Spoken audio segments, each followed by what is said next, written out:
Sammaleen tuoksu. Jo lapsena rakastin vapautta ja vaeltelua.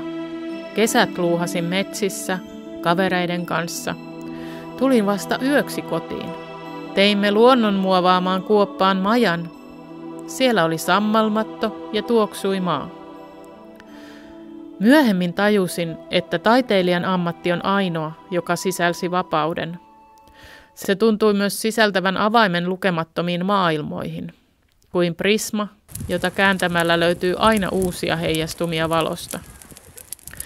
Luonnossa koen olevani vapaa ja tunnen eräänlaista sulautumista luontoon.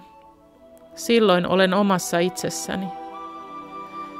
Maastoutumispuvuissani haluan toistaa tuota kokemusta sulautua osaksi paikan henkeä. Tutkiessani kasvimateriaaleja ja kerätessäni niitä olen onnellinen. Se on eräänlainen meditaatio. Löydän rauhan.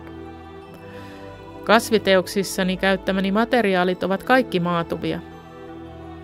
En halua tuottaa maailmaan enempää turhaa materiaa. Villi luonto meissä kiehtoo mieltäni. Juuret, aistit, aistillisuus ja alitajunta. Voima, joka löytyy levossa, vaeltelussa, hiljaisuudessa, elämän katvehetkissä. Avoin sydän kohti muita ihmisiä, muita eliöitä. Tuskakin voi jalostua voimaksi, jos sen läpi pääsee kulkemaan. Luopumisessa auttaa muinainen ele, polttaminen. Primitiiviset vaistot heräävät, yhdessä jaettu hetki, rituaali. Noissa elämän jaetuissa käännekohdissa kiteytyy hetkeksi olennainen. Turha palaa pois.